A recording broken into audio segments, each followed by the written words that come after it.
அன்பானவர்களே, இயேசு கிறிஸ்துவின் நாமத்தினாலே வாழ்த்துக்கள்.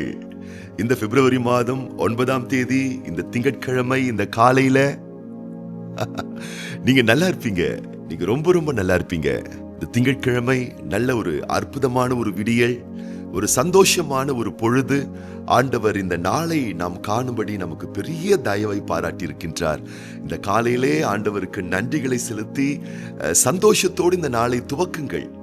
இன்னைக்கு உங்களை சந்தோஷமா வச்சுக்கிறதுக்கு யார் இருக்காங்களோ இல்லையோ, ஆனா இன்னைக்கு உங்களை சந்தோஷமா வச்சுக்கிறதுக்கு உங்கள் சந்தோஷத்தின் சகாயராம் ஆண்டவர் உங்க வீட்டுக்கு வந்திருக்காரு. சர்வ வல்லமுள்ள தேவன் உங்களுடைய வாழ்க்கையில வந்திருக்கிறாரு. உங்கள் மனதில் உணர்வில் அவரே உங்களை ஆலயமாக மாற்றி உங்களுக்குள் வாழ்ந்து கொண்டிருக்கிறார். ஆகவே இது கர்த்தர் உண்டு பண்ணிய நாள். என் அன்பு பிள்ளைகளே, களி கூர்ந்து மகிழ்ந்திருங்கள். நீங்க நல்லா இருப்பீங்க. நீங்க இன்னைக்கு ரொம்ப ரொம்ப நல்லா இருப்பீங்க. ஆண்டவருடைய மேலான பொற்கரங்கள் உங்களோடு கூடவே இருப்பதாக. இந்த காலையிலே உங்களுடைய நல்வாழ்வின் ஆசீர்வாதத்திற்காக ஆண்டவருடைய வார்த்தையை நான் வாசிக்க நான் விரும்புகின்றேன். ஆதியாகமத்தின் புஸ்தகம் 50ஆம் அதிகாரம் 20ஆம் வசனம். நீங்கள் எனக்கு தீமை செய்ய நினைத்தீர்கள், தேவனோ இப்பொழுது நடந்து வருகிறபடியே வெகு ஜனங்களை உயிரோடே காக்கும்படிக்கு அதை நன்மையாக முடிய பண்ணினார். எத்தனை நபர்கள் உங்களுக்கு தீங்கிழைக்க பார்த்தாலும், இயற்கைகள் உங்களுக்கு தீங்கிழைக்க பார்த்தாலும், மனிதர்கள் உங்களுக்கு தீமை செய்ய பார்த்தாலும், உங்களுக்கு மனநோவு உண்டாகக்கூடிய வேலைகளை அவர்கள் செய்தாலும், உங்களை தவறாக புரிந்து கொண்டு உங்களை சங்கடப்படுத்தினாலும், என் அன்பு தேவனுடைய பிள்ளையே, இந்த காலையிலே துவண்டு போகாதீர்கள். அதை எல்லா தீமைகளை நன்மையாக மாற்றக்கூடிய நல்ல ஆண்டவர் உங்கள் சார்பில் இருக்கிறார், உங்கள் பட்சத்தில் இருக்கிறார். சலித்துக் கொள்ளாதீர்கள். வாழ்வில் பல விஷயங்கள் நமக்கு பெரிய சலிப்பை ஏற்படுத்தும், ரொம்ப ஒரு எரிச்சலை கூட ஏற்படுத்தும். நம்மை சார்ந்தவர்கள் நமக்கு கொடுக்கக்கூடிய சில அழுத்தங்கள் மிகுந்த வியாகுலத்தை கூட நமக்கு ஏற்படுத்தும். ஆனா இந்த காலையில கர்த்தருடைய பிள்ளைகளே, ரொம்ப ஆழமா நம்புங்க. எத்தனை தீமைகள் வெகுவாய் உங்களை பாதிக்க பார்த்தாலும் அத்தனை தீமைகளையும் உங்களுக்கு அனுகூலமாக நன்மையாக மாற பண்ணுகிற ஒரு நல்ல தேவன் இருக்கின்றார் என்பதை நீங்கள் மறந்துவிடவே வேண்டாம். ஆகவே இந்த 9ஆம் தேதி பிப்ரவரி மாதம் இந்த காலையில இந்த திங்கட்கிழமை நீங்க ரொம்ப ரொம்ப நல்லா இருப்பீங்க. ஒரு முறை தென் ஆப்பிரிக்கா தேசத்தினுடைய முன்னாள் அதிபர் நெல்சன் மண்டேலா அவர்கள் அதிபர் பதவியில் அவர் இருக்கும் பொழுது தன்னுடைய குழுவினர்களோடு ஒரு பெரிய ஹோட்டல் ரெஸ்டாரண்ட்ல சாப்பாடு உணவு உண்ணுவதற்காக அவங்க அமர்ந்துட்டு இருக்காங்க. ஆர்டர் கொடுத்துக்கிட்டு அவங்க சேர்ல உட்காந்துட்டு இருக்கும் பொழுது அவருக்கு எதிர்க்கல ஆப்போசிட்டா ஒரு இடத்துல ஒருத்தர் தனியா உட்காந்துட்டு இருந்தாராம். உடனே இந்த அதிபர் என்ன செஞ்சிருக்காங்க, அவருக்கு உதவியாளராக இருந்த அந்த நபரை கூப்பிட்டு, ஒருத்தர் தனியா உட்காந்துட்டு இருக்கிறாரு, அவரை கூப்பிடுங்க, நம்ம பக்கத்துல உட்காந்து அவர் சாப்பிடட்டும் சொன்ன உடனே இந்த உதவியாளர்கள் தனிமையில் அமர்ந்திருந்த அந்த குறிப்பிட்ட நபரை அழைத்து கொண்டு வந்து நெல்சன் மண்டேலா அவர்களுக்கு எதிரே நாற்காலியில் அமர வைத்து விட்டார்களாம். இப்போ நெல்சன் மண்டேலா அவங்க சாப்பிடுறாங்க, ஆப்போசிட்ல இருக்கிறவரும் அவர் சாப்பிட்டு இருக்காரு, அவங்க டீம் இல்லாம சாப்பிட்டு இருக்காங்க. கொஞ்ச நேரத்துல ஆப்போசிட்ல உட்காந்துட்டு இருந்த அந்த குறிப்பிட்ட நபர் சாப்பிட்டு முடிச்சிட்டு விடை பெற்று சென்று விட்டாராம். இப்போ அவர் போனதுக்கு அப்புறமா நெல்சன் மண்டேலா ஐயா அவங்க பக்கத்தில் இருந்ததான உதவியாளர்கள் சொன்னாங்களாம், ஐயா உங்களுக்கு முன்னாடி இப்போ உட்காந்து சாப்பிட்டுக்கிட்டு இருந்தாரு, அவருக்கு உடம்பு சரியில்லை நினைக்கிறேன், ஏதோ பாதிக்கப்பட்டவர் போல தெரியுது, உங்களுக்கு முன்னாடி அவர் உட்காந்து சாப்பிட்டுக்கிட்டு இருக்காரு, அவருக்கு முகமே சரியில்லை, ரொம்ப ஒரு மாதிரி பயத்தில், அவர் முகத்தில் அவ்வளோ பெரிய பயம், ஒரு திகில், கையெல்லாம் அப்படியே அவருக்கு நடுங்கிக்கிட்டே இருக்கு, சாப்பிட்டுட்டு இருக்கும் பொழுது ஒரு நடுக்கத்தோடவே அவர் சாப்பிட்டுக்கிட்டு இருந்தாரு, எப்படா நம்ம இங்கிருந்து எழுந்து போயிருவோம் மாதிரி அவருடைய ஆட்டிடியூட் இருந்துச்சு. கடைசியில் அவர் சீக்கிரமா வேக வேகமா சாப்பிட்டு இங்கிருந்து போயிட்டாரியா, ஏதோ பாதிக்கப்பட்ட ஒரு மாதிரி தெரியுது அப்படின்ற மாதிரி உதவியாளர்கள் சொன்னாங்களாம்.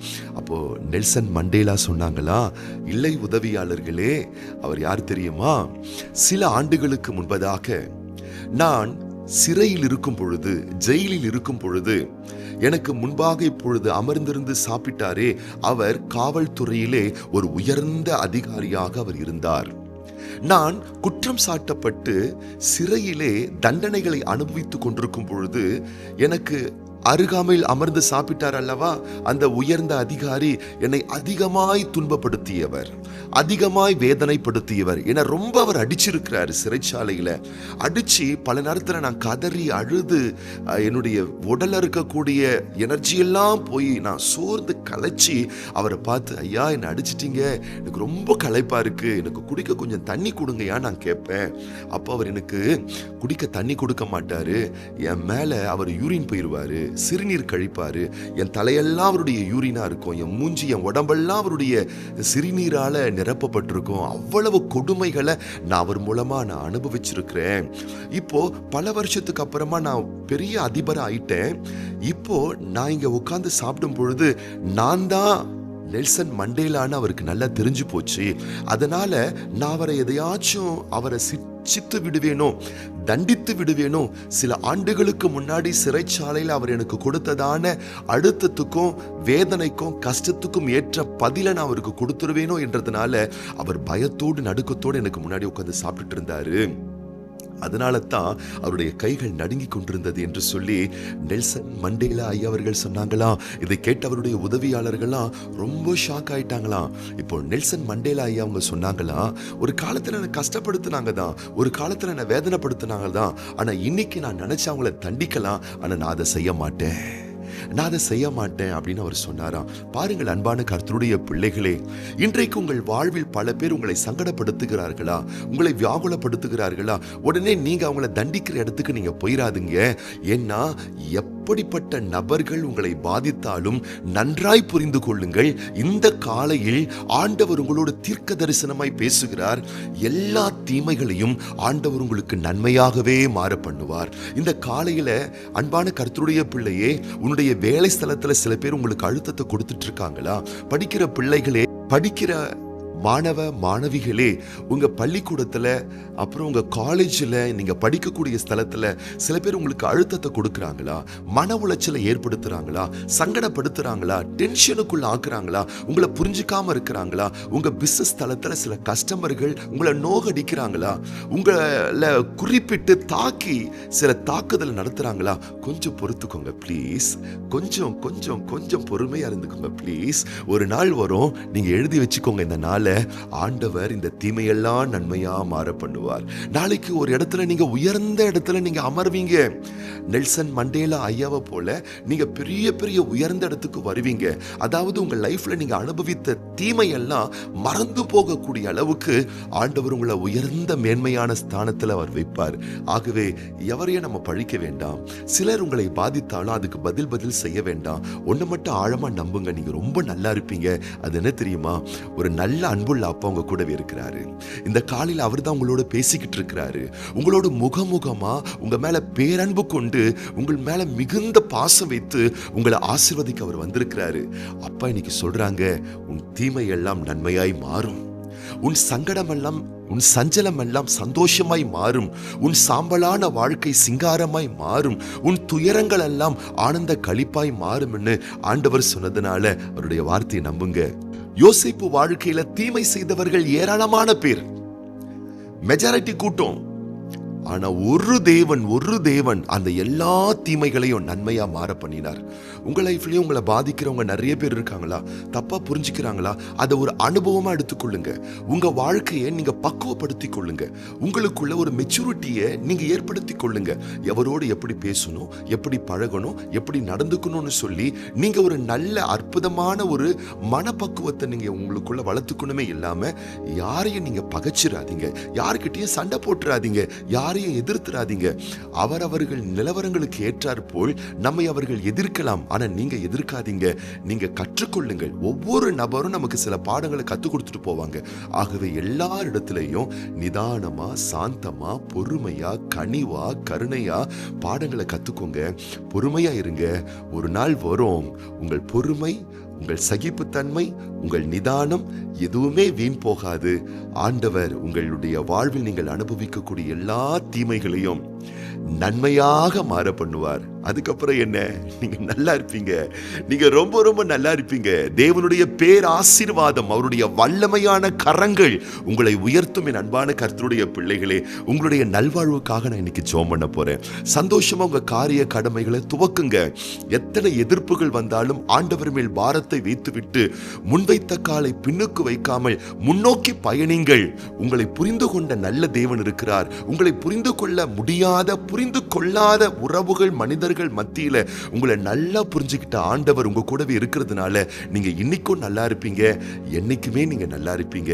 இன்றைய உங்களுடைய நாள் இன்ப நாளாய், இனிய நாளாய், ஆனந்த நாளாய், ஆசீர்வாதமான நாளாய் அமைந்தருளும்படி உங்களுக்காக நான் ஜெபம் பண்ண போறேன். அது போலவே இன்னைக்கு இந்த பிப்ரவரி மாதம் 9ஆம் தேதி திங்கட்கிழமை, இன்னைக்கு திருமண நாள் காண்கின்ற நம்முடைய அன்பு சகோதரர் S Rajeshkumar, sister R Kausalya தம்பதியார், சகோதரர் K Mahesh, sister M Joy தம்பதியார், பிரதர் அல்போன்ஸ், சிஸ்டர் பிந்து தம்பதியார், brother Francis, sister Anandhi Joyce தம்பதியார், பிரதர் பாரதி மோகன், சிஸ்டர் குகாவதி தம்பதியார், இவங்க இன்னைக்கு திருமண நாள் காண்கின்றார்கள்.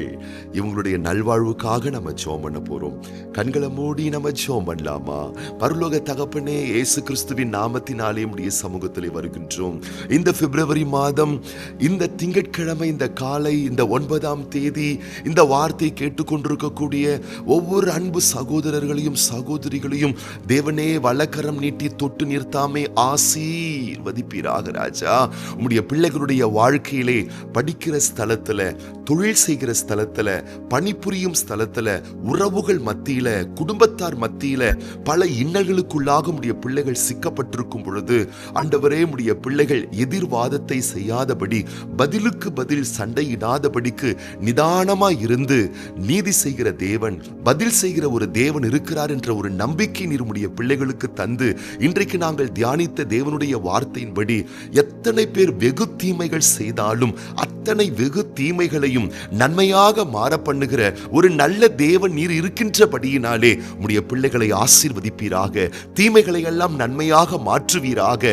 பல சிரமங்களை நான் சந்திக்கின்றேனே, பல அழுத்தங்களுக்குள்ளாக நான் செல்லுகின்றேனே, என்னை புரிந்து கொள்ளாத மனிதர்கள் என்னை புண்படுத்தி கொண்டிருக்கிறார்களே என்று சொல்லி போராடி கொண்டிருக்கக்கூடிய ஒவ்வொரு பிள்ளைகளுக்கும் ஆண்டவரே ஒரு பெரிய ஆறுதலை இந்த காலையிலே தருவீராக. ஒரு பெரிய தேறுதலை தருவீராக. சொந்தங்களால், பந்தங்களால், உறவுகளால் புண்படுத்தப்பட்டு, துன்புறுத்தப்பட்டு பல சங்கடங்களுக்குள்ளே சிக்கப்பட்டிருக்கிற உம்முடைய பிள்ளைகளுக்கு உம்முடைய ஆறுதலும் தேர்தலும் உண்டாக செய்து, தேவன் நீர் எல்லா தீமைகளையும் யோசேப்புக்கு நன்மையாய் மாற செய்தது போலவே உமது பிள்ளைகளுடைய வாழ்வில் சந்திக்கிற, அனுபவிக்கிற எல்லா தீமைகளையும் நீர் நன்மையாக மாற பண்ணுங்கப்பா. இன்றைக்கு உம்முடைய பிள்ளைகள் வாழ்வில் இருக்கக்கூடிய துக்கம் நீங்கி அவர்கள் சந்தோஷம் அடைவார்களாக. இந்த நாள், இந்த வார்த்தை கேட்கிற என்னோடு ஜெபிக்கிற ஒவ்வொரு பிள்ளைகளுக்கும் இன்ப நாளாய், இனிமையான நாளாய், சந்தோஷமான நாளாய், கொண்டாட்டமான நாளாய், நன்மைகளை எடுக்கிற, அனுபவிக்கிற ஒரு வெற்றிகரமான நாளாய் உம்முடைய பிள்ளைகளுக்கு அமைந்தருளும்படி உம்முடைய வல்ல நல்ல சிநேக நாமத்தினால ஆண்டவரே, என்னோடு ஜெபிக்கிற ஒவ்வொரு பிள்ளைகளை நாங்கள் மனதார வாழ்த்துறோம், ஆசீர்வதிக்கிறோம் டாடி. இன்னைக்கும் பிறந்த நாட்கள் காண்கின்ற, திருமண நாள் காணுகின்ற ஒவ்வொரு அன்பு சகோதரர்களுக்காக, சகோதரிகளுக்காக நாங்கள் ஜெபிக்கிறோம் ஆண்டவரே. வருடங்களை, ஆண்டுகளை நன்மைகளால் முடிசூட்டுகிறவரே, அன்பான பிள்ளைகளுக்கு நீர் இன்றைக்கு தந்திருக்கிற இந்த ஆசீர்வாதமான ஆண்டை நன்மையால் முடிசூட்டி, இந்த ஆண்டு முழுவதும் உடைய பிள்ளைகள் சந்தோஷப்பட்டு பூரிக்கக்கூடிய ஆசீர்வாதங்களை ஒவ்வொரு பிள்ளைகளுடைய வாழ்விலே வருஷிக்க செய்து, உம்முடைய வருகை வரும் மட்டும் இதுபோல் இன்னும் அநேகமான ஆனந்தமான, சந்தோஷமான, மகிழ்ச்சியான, மங்களகரமான ஆண்டுகளை உடைய பிள்ளைகள் காண வேண்டுமென ஒவ்வொருவரையும் நாங்கள் மனதார வாழ்த்துகிறோம், ஆசீர்வதிக்கிறோம். நேச ஸ்நேக பிரிய பாசமுள்ள கரத்திலே ஒப்பு கொடுக்கிறோம். ஆண்டவர் இயேசு கிறிஸ்துவின் ஆசீர்வதிக்கப்பட்ட நாமத்தினாலே வாழ்த்தி ஜெபிக்கிறோம் எங்கள் நல்ல பிதாவே, ஆமென். நீங்க இன்னைக்கு ரொம்ப ரொம்ப நல்லா இருப்பீங்க.